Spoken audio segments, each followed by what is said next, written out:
हाल ही में कोलकाता में हुई एक घटना ने ये सवाल उठाया है कि हमारे इंडोर और आउटडोर स्पेसेस में कितनी कमजोरियां हो सकती हैं। और ये कोई एक दो इंसिडेंट्स की बात नहीं है। अनफॉर्चुनेटली एंड सैडली ये तो रेगुलर होता जा रहा है और एक न्यू नॉर्मल बनता जा रहा है। तो आज हम इस वीडियो में प्रैक्टिकल आर्किटेक्चर सॉल्यूशंस के बारे में बात करेंगे जो अर्बन स्पेसेस से लेकर हॉस्पिटल और होम्स तक की सेफ्टी को एनहांस कर सकती हैं। Hello everyone, welcome to the arc genesis. आज हम एक ऐसे टॉपिक पर बात करने जा रहे हैं जो आपके, मेरे और सभी के जीवन को डायरेक्टली और इनडायरेक्टली इम्पैक्ट करता है। कैसे आर्किटेक्चर के जरिए हम अपने घरों और शहरों को क्राइम फ्री और सेफ बना सकते हैं। Architectural theories and concept for crime prevention. Defensible space theory. Architecture सिर्फ एस्थेटिक्स के लिए ही नहीं, ये क्राइम प्रिवेंशन के लिए भी एक इंपॉर्टेंट रोल प्ले कर सकता है। अब हम कुछ इंपॉर्टेंट आर्किटेक्चरल थ्योरीज और कंसेप्ट को डिटेल में समझने की कोशिश करते हैं जो क्राइम प्रिवेंशन में हेल्प कर सकता है। डिफेंसिबल स्पेस थ्योरी को 1970s में आर्किटेक्ट ऑस्कर न्यूमैन ने डेवलप किया था। इस थ्योरी का इंपॉर्टेंट कॉन्सेप्ट ये है कि यदि कोई स्पेस इस प्रकार से डिज़ाइन किया जाए कि वहाँ के रहने वाले लोग उस पर ओनरशिप और रिस्पॉन्सिबिलिटी महसूस करें तो वो जगह ज़्यादा सेफ बन जाती है। टेरिटोरियलिटी का मतलब है किसी भी स्पेस को इस प्रकार डिज़ाइन किया जाए कि वहाँ के रहने वाले लोग ये महसूस कर सकें कि ये स्पेस उनका है।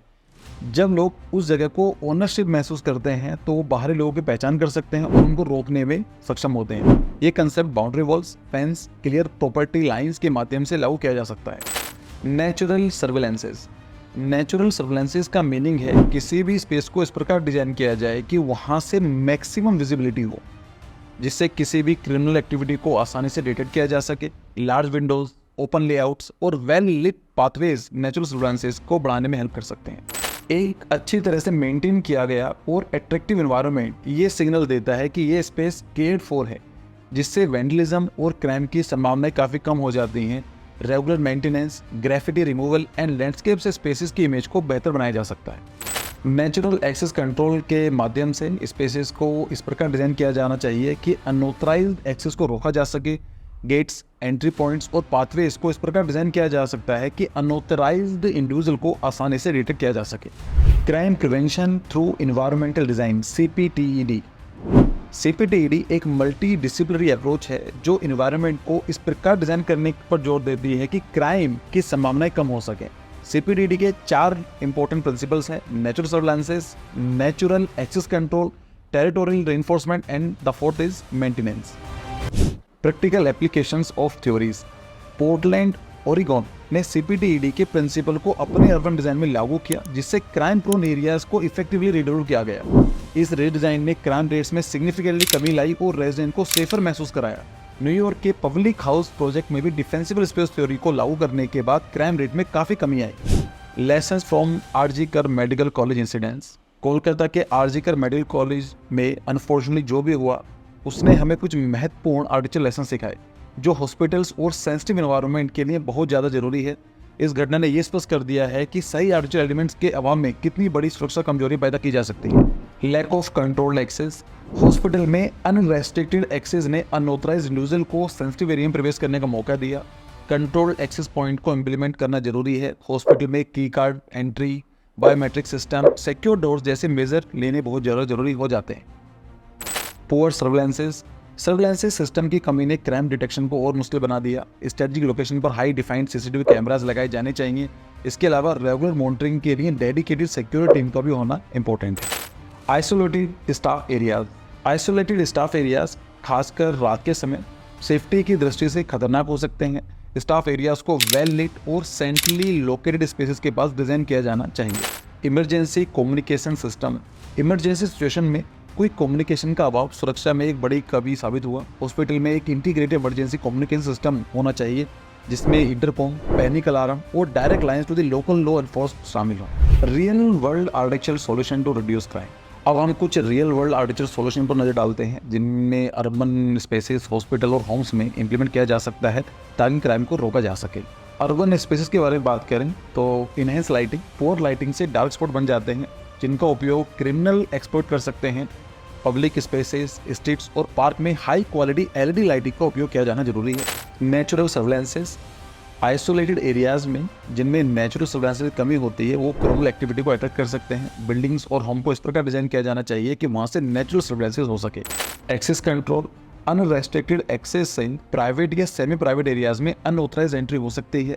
रेजिडेंशियल एरियाज में कंट्रोल्ड एक्सेस पॉइंट इंप्लीमेंट किए जाने चाहिए। Designing public spaces for safety. Poorly design spaces अक्सर क्रिमिनल एक्टिविटी का हब बन जाते हैं। पब्लिक स्पेसेस जैसे पार्क और प्याजा को ओपन, वेल लिट और क्लियर साइडनेस के साथ डिजाइन करना चाहिए। Creating clear boundaries. Lack of clear demarcation between public और प्राइवेट स्पेसेस एनक्रोचमेंट और क्राइम की संभावना को बढ़ा सकता है।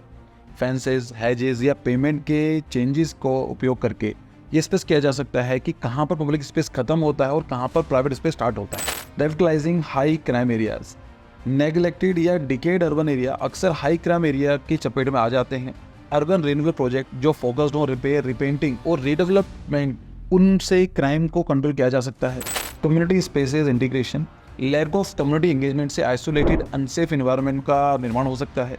स्पेसेस को इस प्रकार डिजाइन किया जाना चाहिए कि वो कम्युनिटी इंटीग्रेशन को एनकरेज करे। Improving transit areas. Transit hubs और स्टेशन अक्सर हाई फुट ट्रैफिक और पुअर डिजाइन के कारण क्राइम के प्राइम लोकेशन बन सकते हैं। ट्रांजिट एरिया के आसपास विजिबिलिटी और एक्सेसिबिलिटी को इम्प्रूव करना चाहिए। Indoor safety, hospital and homes. Controlled access points in hospital. Unrestricted access in hospital unauthorised entry के कारण बन सकते हैं। ऑपरेशन थिएटर्स, आईसीयूज और स्टाफ ओनली जोन जैसे सेंसिटिव एरियाज के लिए कंट्रोल्ड एक्सेस पॉइंट होना चाहिए जिसमें की कार्ड एंट्री या बायोमेट्रिक सिस्टम का यूज हो। Enhance surveillances in hospital. Proper surveillances की कमी विशेष रूप से बड़े हॉस्पिटल्स कई ब्लाइंड स्पॉट छोड़ देती है। कॉरिडोर्स, एंट्री एग्जिट पॉइंट, स्टेयरवेल्स और इमरजेंसी रूम के पास जैसे स्टेट की लोकेशन पर हाई डिफाइंड सीसीटीवी कैमरास लगे होने चाहिए। Redesigning safe homes. Weak entry points और पुअर विजिबिलिटी होम्स को वल्नरेबल बना सकते हैं। रीइंफोर्स्ड डोर्स का उपयोग किया जाना चाहिए जिसमें स्ट्रॉन्ग लॉक्स हों जैसे डेडबोल्ट्स और smart locks. Design for natural surveillances in homes. Surrounding area के पुअर विजिबिलिटी वाले होम्स में ब्रेक इन का खतरा अधिक होता है। विंडोज और बैल्कनीज को इस तरह से पोजिशन किया जाए कि वो सराउंडिंग का क्लियर व्यू दे। Community design for residential safety. Isolated homes crime के लिए अधिक वल्नरेबल होते हैं। रेजिडेंशियल एरियाज को कम्युनिटी सेंट्रिक डिजाइन के साथ विकसित करें जैसे गेटेड कम्युनिटीज या शेयर्ड स्पेसेस वाले clusters of the homes. Lighting and landscape for homes. Poor lighting और डेंस लैंडस्केपिंग अपराधियों को छिपने की जगह दे सकते हैं। एंश्योर कि सभी बाहरी क्षेत्र अच्छी तरह से रोशनी वाले हों और उसमें मोशन सेंसर लाइट लगी हों। Case studies from India and the world wide. अब आइए उन केस स्टडीज़ पर नज़र डालते हैं जहां इन आर्किटेक्चर सॉल्यूशंस का प्रभावी रूप से उपयोग किया गया और जो एक सक्सेस स्टोरीज बन गई। New York, USA. टाइम स्क्वायर कभी एक टाइम पर नोटोरियस क्राइम हॉटस्पॉट हुआ करता था, लेकिन अर्बन रीडिज़ाइन, बेटर लाइटिंग और पुलिस प्रेजेंस के माध्यम से इसे एक थ्राइविंग सेफ टूरिस्ट डेस्टिनेशन में बदल दिया गया। Bogota, Colombia. एंड्री पेनलोसोवा ने बोगोता में पेडेस्ट्रियन फ्रेंडली स्ट्रीट बनाई, साइकिल पाथवेज का कंस्ट्रक्शन कराया और पब्लिक पार्क को रिडिजाइन किया। इसका फायदा ये हुआ क्राइम रेट्स सिग्निफिकेंटली कम हो गए। Tokyo, Japan. टोक्यो का अर्बन डिजाइन जिसमें नैरो स्ट्रीट्स, स्ट्रॉन्ग कम्युनिटी सर्विलांसेस और वेल मेंटेन पब्लिक स्पेसेस का काफ़ी बड़ा रोल है। Ensure that the city remain safe and secure. Mumbai, India. Mumbai के काउल की डिज़ाइन एक स्ट्रॉन्ग कम्युनिटी फीलिंग डेवलप करती है। ये स्ट्रक्चर नेचुरल सर्विलांसेस को एनहेंस करती है जो क्राइम को प्रिवेंट करने में हेल्प करती है। दिल्ली, इंडिया। हौज खास विलेज का ट्रांसफॉर्मेशन एक ऐसा केस है जहां पर आइसोलेटेड एरिया को नाइट लाइफ और कल्चरल हब में कन्वर्ट कर दिया गया जिससे क्राइम को कंट्रोल करने में हेल्प हुई। Architectural recommendation for enhanced indoor safety. अब हम बात करते हैं कुछ स्पेसिफिक आर्किटेक्चर रिकमेंडेशंस की जो इंडोर सेफ्टी को एनहेंस करने में हेल्प कर सकती हैं। Integrate safety from the design phase. Safety को प्लानिंग स्टेज से ही इंटीग्रेट किया जाना चाहिए। हॉस्पिटल की इमरजेंसी एग्जिट को इस प्रकार डिजाइन किया जाना चाहिए कि वो इजीली विजिबल हो, एक्सेसिबल हो और फायर सेफ्टी नॉर्म्स को पूरी तरह से फॉलो करें। Focus on user centric design. Spaces को यूजर की सेफ्टी और कंफर्ट को ध्यान में रखकर डिजाइन करना चाहिए। हॉस्पिटल में सिक्योर और एक्सेसिबल एरियाज का डिजाइन आवश्यक है जहां पेशेंट और स्टाफ दोनों सुरक्षित महसूस कर सके। Regular safety audits. बिल्डिंग्स को रेगुलर सेफ्टी ऑडिट के माध्यम से पोटेंशियल वल्नरेबिलिटीज को आइडेंटिफाई और रेक्टिफाई करना चाहिए। इसमें फायर सेफ्टी, इलेक्ट्रिकल सिस्टम्स और स्ट्रक्चर इंटीग्रिटी के चेक शामिल होने चाहिए। Community engagement. कम्युनिटी को सेफ्टी इनिशिएटिव में एक्टिवली पार्टिसिपेट करना चाहिए, एनकरेज करना चाहिए। रेजिडेंशियल एरियाज में नेबरहुड वॉच प्रोग्राम और कम्युनिटी मीटिंग के माध्यम से सेफ्टी कंसर्न और सॉल्यूशन पर चर्चा की जानी चाहिए। Emergency protocol and training. Ensure that all the staff, whether in hospital or residential buildings, are trained in emergency protocols. Regular drills and update to the emergency response plan should be standard practice. Recommendation for architects and urban planner. Architects और urban planners के लिए कुछ key recommendations हैं जो future में safer place design करने में help कर सकते हैं। Engage with the community. Urban planners को कम्युनिटी के साथ रेगुलर एंगेजमेंट करना चाहिए, उनकी नीड को समझना और उनके फीडबैक को डिजाइन प्रोसेस में इनकॉर्पोरेट करना बहुत जरूरी है। Focus on mixed use development. Areas जो रेजिडेंशियल, कॉमर्शियल और रिक्रिएशनल स्पेसेस को मिक्स करते हैं वो ज़्यादा सेफ होते हैं, क्योंकि वो दिन और रात दोनों समय के टाइम पर एक्टिव रहते हैं। Implement sustainable design, ensure that spaces not only safe हो बट ऑल्सो इन्वायरमेंटली सस्टेनेबल हो। अच्छा इन्वायरमेंटल डिजाइन कम्युनिटी की ओवरऑल वेलबींग को योगदान करता है, जिसमें क्राइम की संभावनाएं कम हो जाती हैं। Integrate technology, use modern technologies like surveillance cameras, smart lighting system and even AI driven analytics to enhance security in public spaces. What can we do as a society? हमारे शहरों और होम को safe बनाने के लिए सबसे important है community involvement. सिर्फ आर्किटेक्ट और प्लानर ही नहीं बल्कि हर रेजिडेंट को अपने स्पेस की सेफ्टी में कंट्रीब्यूट करना चाहिए। मिलकर हम एक ऐसा स्पेस बना सकते हैं जो न केवल खूबसूरत हो, ब्यूटीफुल हो, बल्कि सुरक्षित भी हो। एज ए सोसाइटी हमें अर्बन डिज़ाइन, अर्बन प्लानिंग और आर्किटेक्चरल डिज़ाइन में सेफ्टी को प्रोटेक्ट करना होगा। कम्युनिटी एंगेजमेंट, एजुकेशन और प्रोएक्टिव मेजर के माध्यम से हम एक ऐसा इन्वायरमेंट क्रिएट कर सकते हैं जहां क्राइम की जगह ना। तो ये था हमारा detail discussion on how architecture can enhance safety both in urban spaces as well as in indoor spaces.